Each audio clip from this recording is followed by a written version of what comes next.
Hello students, कैसे हैं आप सभी। तो आज हम लोग स्टार्ट करने जा रहे हैं फिनेंशियल डिसीजन का एक और इम्पोर्टेंट फंक्शन, जिसे हम लोग कहते हैं कहाँ से पैसा अरेंज किया जाएगा। सोर्स ऑफ फाइनेंस क्या है, जिसके बारे में हम लोग आज यहाँ पे डिस्कशन करने वाले हैं। So financing decision from which source finance capital to be raise. अगर कंपनी को 50 लाख रुपए की जरूरत है तो 50 लाख रुपए कंपनी कहां से अरेंज करेगी, ये एक सोचने वाली बात है।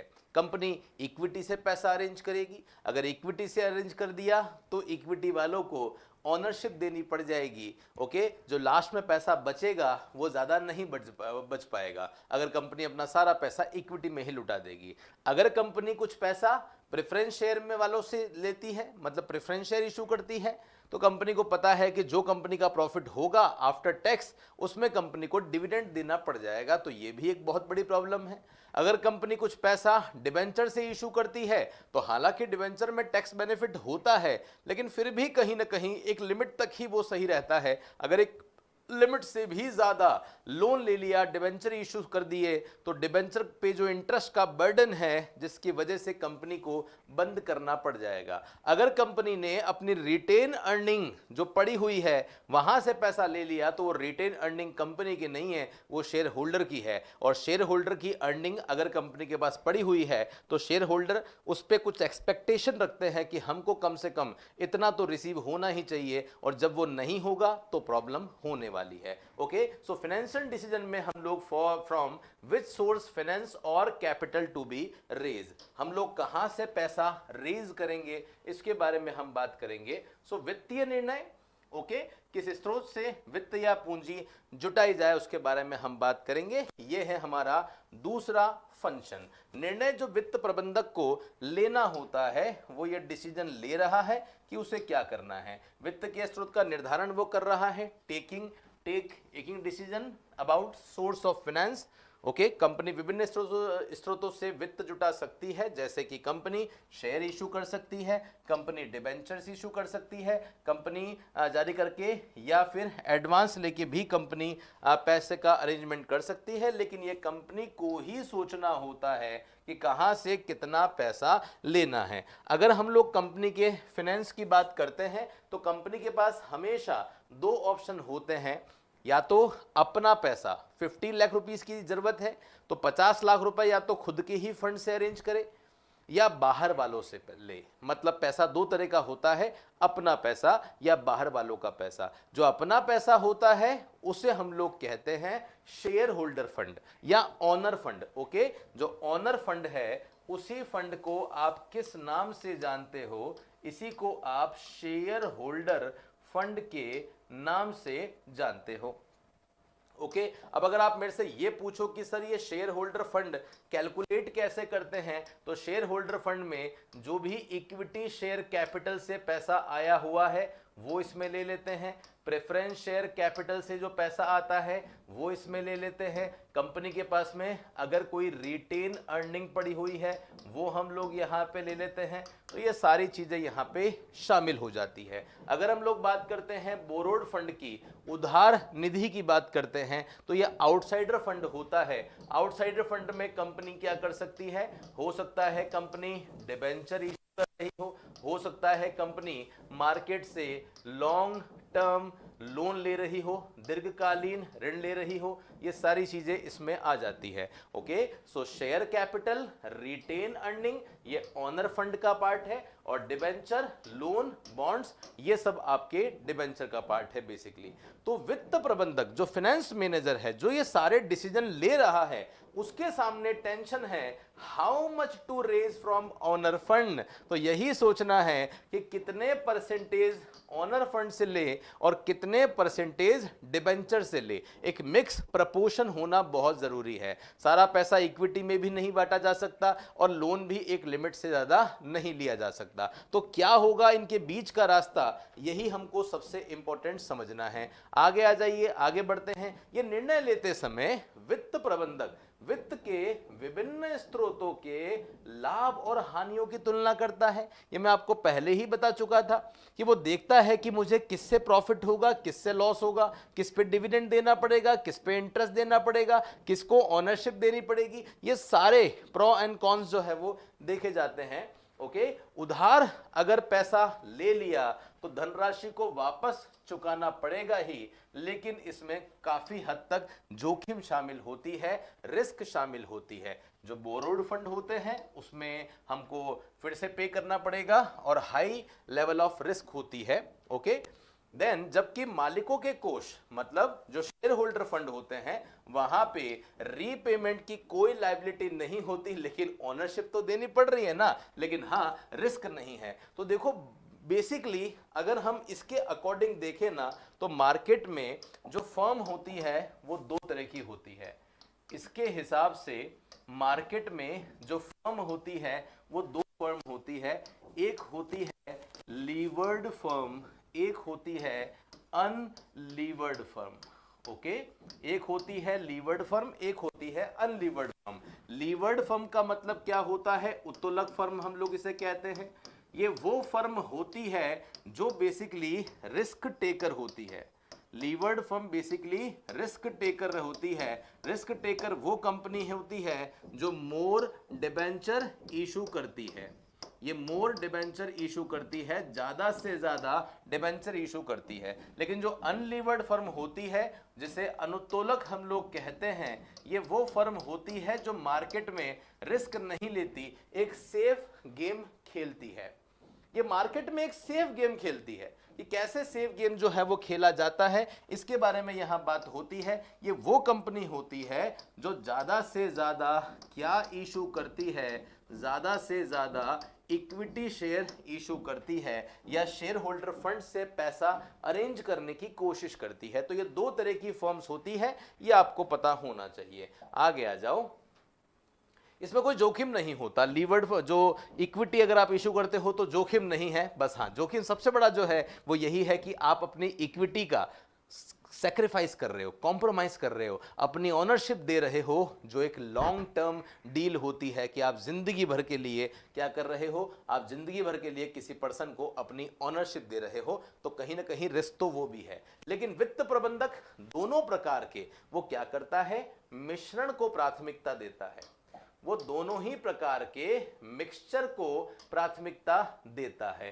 Finance manager prefers a mix of both type. Under financing decision finance manager fix a ratio, वो एक रेशियो फिक्स करता है ऑनर फंड का और बोरोड फंड का, और फिर वहां से वो डिसीजन ले लेता है। ओके, सो होप सो यहां ये कॉन्सेप्ट आपको बेसिक क्लियर हो चुका होगा। ओके, चलिए अब हम आते हैं वो कौन कौन से फैक्टर्स हैं, वो कौन कौन से फैक्टर्स हैं जिनके बेसिस पे हम डिसीजन लेते हैं कि हमको क्या सोर्स ऑफ फाइनेंस चूज करना है। स्रोत कौन कौन से होते हैं जो हमारे निर्णय को प्रभावित करते हैं। तो सबसे बड़ा डिसीजन तो यही होता है, कौन सा होता है, कॉस्ट। हम ये देखते हैं कि कहां हमारी कॉस्ट ज्यादा आ रही है। जहां कॉस्ट ज्यादा आ रही है हम उसे इग्नोर करते हैं, और जहां हमारी कॉस्ट क्या आती है, मिनिमम आती है, उसी को हम चूज करते हैं। पहला पॉइंट बहुत आसान, पहला पॉइंट क्या है, कॉस्ट। जितनी कॉस्ट मिनिमम होगी उतनी ही उसको चूज करने के चांस ज्यादा होंगे। ये एक नॉर्मल सिचुएशन है, बट वही बात है, मोर रिस्क मोर प्रॉफिट। ये फॉर्मूला हम लोग बचपन से सुनते आ रहे हैं, यहाँ पे भी यही होता है। जो पर्सन रिस्क लेता है ऑब्वियसली उसे प्रॉफिट भी ज्यादा ही होता है। देन उसके बाद में यहाँ आता है रिस्क।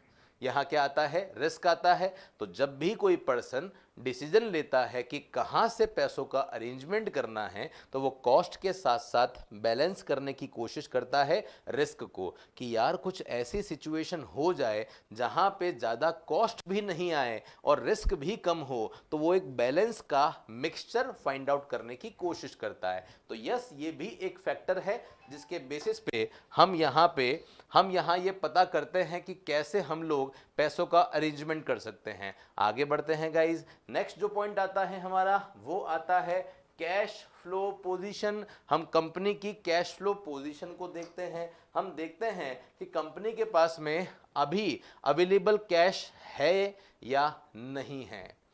कंपनी किस तरह की है, ये नेचर ऑफ कंपनी पे भी डिपेंड करता है। बहुत सारी कंपनीज ऐसी होती है जिसको रेगुलर कैश फ्लो की रिक्वायरमेंट नहीं होती, कुछ कंपनीज ऐसी होती है जिनको रेगुलर बेसिस पे कैश जो है वो चाहिए होता है। तो बेसिकली यहाँ पे डिसीजन लेना पड़ेगा सिक्योरिटीज के बेसिस पे, है ना। तो आइए देखते हैं कंपनी के नकदी प्रवाह मतलब कैश फ्लो की पोजीशन भी हमको सिक्योरिटी के चयन में मदद करती है और सुचारू और स्थिर नकदी प्रवाह के साथ साथ कंपनियां आसानी से उधार ली गई प्रतिभूतियों को वहन कर पाती है। अगर कैश फ्लो का सिस्टम अच्छा होगा, रेगुलर बेसिस पे पैसे आ रहे हैं, तो डिविडेंड देने में भी दिक्कत नहीं है, डिबेंचर पे इंटरेस्ट देने में भी दिक्कत नहीं है। दिक्कत तभी आएगी जब कहीं ना कहीं आपके पास में रेगुलर बेसिस पे ऑपरेटिंग कैश नहीं होगा। जिस बिजनेस के पास में रेगुलर बेसिस पे इनकम नहीं आ रही है और जब उसको रेंट देना होगा ना, तो वो नहीं दे पाएगा। 2 महीने, 4 महीने, 6 महीने दे देगा, 6 महीने बाद उसको बिजनेस बंद करना पड़ेगा, क्योंकि फिक्स कॉस्ट हमेशा बर्डन वाली होती है जिससे पर्सन इग्नोर नहीं कर सकता। उसके बाद में नेक्स्ट जो फैक्टर हमारा आ रहा है वो आ रहा है कंट्रोल। अब आप कहोगे सर कंट्रोल का मतलब क्या होता है? कंट्रोल का मतलब होता है कि पर्सन जहां से फाइनेंस अरेंज कर रहा है वो चाहता है कि जो प्रेजेंट शेयर होल्डिंग है उस पर कंट्रोल पूरा उसी का रहे। वो नहीं चाहता अपनी इक्विटी को कॉम्प्रोमाइज करना, सेक्रीफाइस करना। तो हमेशा उसके मन में एक सॉफ्ट कॉर्नर होता है कि यार कंपनी मैंने बनाई है तो मैं ही डिसीजन लूंगा और मेरे पास में ऑनरशिप रहनी चाहिए, तो मैं कम से कम इक्विटी डाइल्यूट करूं, ऐसी उसकी कोशिश होती है। तो कंट्रोल, कंसिडरेशन, ये भी एक पॉइंट है। आगे आ जाओ, नेक्स्ट आपका आता है फ्लोटेशन कॉस्ट। देखिए जब शेयर इशू होता है तो केवल ऐसा नहीं है कि 100 रुपए का शेयर जो है वो इशू हो गया है और कोई खर्चा नहीं होगा, ऐसा बिल्कुल भी नहीं होता। कंपनी को कमीशन देनी पड़ती है, ब्रोकरेज देना पड़ता है। कंपनी ने 100 रुपए का शेयर इशू किया, 2 रुपए की ब्रोकरेज दे दी, 3 रुपए का अंडरराइटिंग कमीशन दे दिया, तो बेसिकली कंपनी के पास में 100 रुपए के बदले में जो पैसा आया है वो 95 ही आया है। तो ये भी कंपनी देखती है कि हम कुछ ऐसे मिक्सचर का चयन करें जहां पे फ्लोटेशन कॉस्ट जो है ना, परिवर्तनीय लागतें जो है वो कम से कम आए। तो यस, फ्लोटेशन कॉस्ट भी एक अच्छा बड़ा रीजन होता है। उसके बाद में फिक्स ऑपरेटिंग कॉस्ट, जैसा मैं आप लोगों को बता चुका था, फिक्स ऑपरेटिंग कॉस्ट वो कॉस्ट होती है जो ऑनर को ही बियर करनी पड़ती है, ठीक है। और फिक्स एक्सपेंसेस का सबसे बढ़िया एग्जांपल है इंटरेस्ट ऑन डेट। अगर कंपनी डेट इशू करती है तो कंपनी के माइंड में डेफिनेटली ये रहता है कि अगर हमने डेट इशू कर दिया तो डेट पे हमको क्या मिलेगा? इंटरेस्ट मिलेगा, इंटरेस्ट देना पड़ेगा। जब इंटरेस्ट देना पड़ेगा तो वो हमारा फिक्स एक्सपेंस है, कंपनी की इनकम हो या नहीं हो इंटरेस्ट पे करना ही पड़ता है, जो रेंट है वो पे करना ही पड़ता है, स्टाफ को सैलरी देनी ही पड़ती है। ओके, तो ये भी एक पॉइंट है जो हमारे डिसीजन को अफेक्ट करता है। आगे आ जाओ, पूंजी बाजार की स्थिति हम अब बात कर रहे हैं। हम ये देखेंगे कि कैपिटल मार्केट कैसा है। कैपिटल मार्केट का मतलब समझ सकते हो, शेयर मार्केट कैसा है। अगर शेयर मार्केट बूम पे चल रहा है, मतलब हमारा 100 रुपए का शेयर 500 में जा रहा है, तो 500 में जा रहा है तो फिर वहां पे पर्सन इक्विटी शेयर इशू कर देता है ना। और वहां पे जब शेयर मार्केट बूम पे होता है तो लोग रिस्क लेने को तैयार होते हैं, लोग 100 रुपए के शेयर के 500 रुपए दे देते हैं। तो कहीं ना कहीं ये सिचुएशन बन जाती है। लेकिन जब डिप्रेशन चल रहा होता है, मंदी चल रही होती है, तो लोग मंदी में ये प्रेफर करते हैं कि ज़्यादा से ज़्यादा हम डिबेंचर इशू करें, हम वो इशू नहीं करें, क्योंकि लोग शेयर परचेज ही नहीं करते हैं। आइए इसको भी देख लेते हैं। The condition in capital market also help in deciding the type of security to be raised during boom period. देखो लिखा हुआ है बूम अवधि, मतलब आप हिंदी में इसे कह सकते हैं तेजी। तो तेजी की परिस्थिति में हम इक्विटी शेयर को बेचेंगे और मंदी की स्थिति में हम पूंजी बाजार में ऋण प्रतिभूतियों की मांग करते हैं।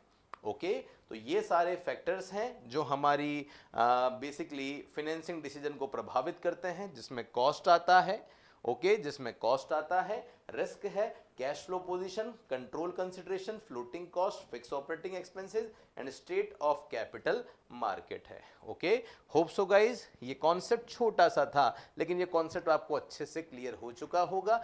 फिर से हम लोग मिलेंगे नेक्स्ट वीडियो में ऐसे ही एक इंपॉर्टेंट कॉन्सेप्ट के साथ, टॉपिक के साथ। Thank you so